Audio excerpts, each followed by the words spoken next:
Okay, for this problem, we're finding the moment created by F1 about the point O. So we're given the force F1, which in coordinate points looks like this, 0, 0, 10. And we're going to use the moment equation M equals R crossed with F1. Now we're given the dimensions for where F1 is, or R F1 is.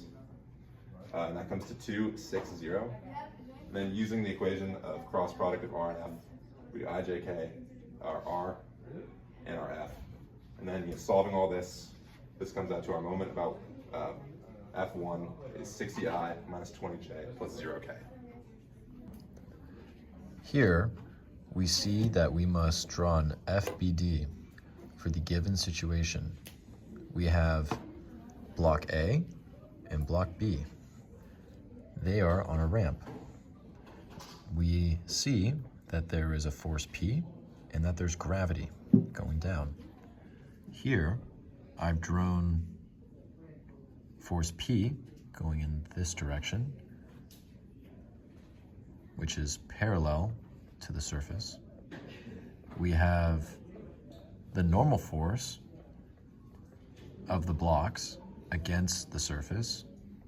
This is tangent to the surface. And then we have the weight of A and B as a combined system going down, directly down, due to gravity. Okay, for this question, we're solving all the equations that could describe the moment created by P about the axis of rotation OD. Because it's a multiple choice problem, we can eliminate all the options that don't involve the axis OD as the dot product. So, starting with number A, the moment about the origin of RAB crossed with PRBC over RBC is incorrect because it's not doing the axis about the origin. So A is out. Now for B, RDO over RDO. That works because it's just the axis of rotation OD over the magnitude of OD. So it gives us a unit vector in that direction. So B can stay, and anything that has RDO over DO can stay. C, RBC gives us the unit vector for the force, so we don't actually want this one. So C doesn't make the cut. D has RDO over DO, E doesn't, and F, G don't either. So we're left with these four options that could work for us. Now, moving past that into the PRBC, or the force unit vector. So we need the unit vector to be the force times BC over the magnitude of BC. Now, let's see. Yeah, B has it, D has it. Yeah, they all have it. They all pass that test.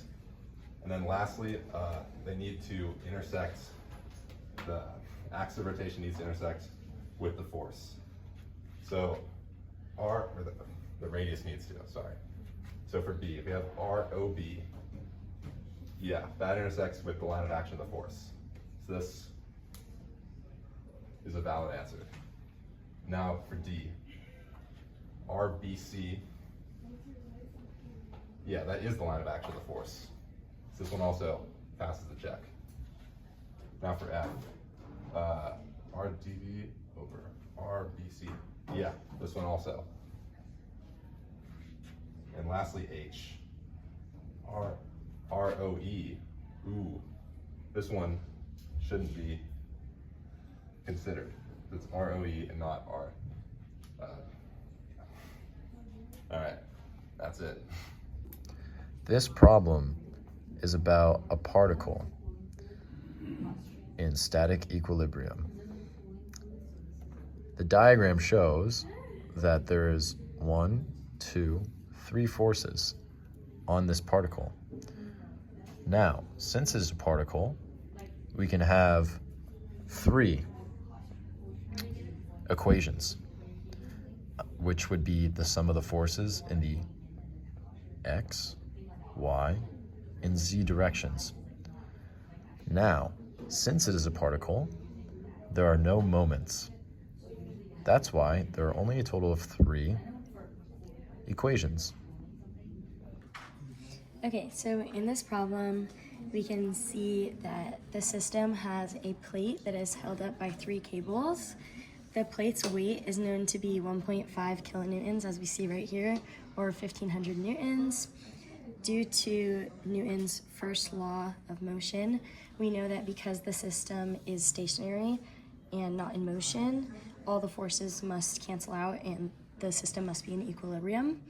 We can draw a force body diagram like this one up here, where we can see that the force of the weight is only going in the negative y direction, and then force of cable B, C, and D are all pointing upwards, and either in the x, z, or negative x and negative z direction, but all in the positive y. So we can set up equations for all the forces components as I did here. So we have force Bx, force By, force Bz, and then the same for force C and force D. You can see that the positives represent all of the forces or the components that are facing in the positive directions. So Fbx, its component for x is pointing in the negative x direction, and so that force is going to be negative. Similarly for force of cable D in the z direction, because it's pointing in the negative z direction. So we know the angles between some of them. So we know the angle ZC, right, indicated right here, is 50 degrees, and then that's this one right here, and then angle ZC, or between cable C and the z-axis, is 45 degrees. The angles that we don't know is the angles for cable B, and so the first step would be to solve for those. So you can see for angle theta BA, which represents the angle between cable B and the ZX plane right here.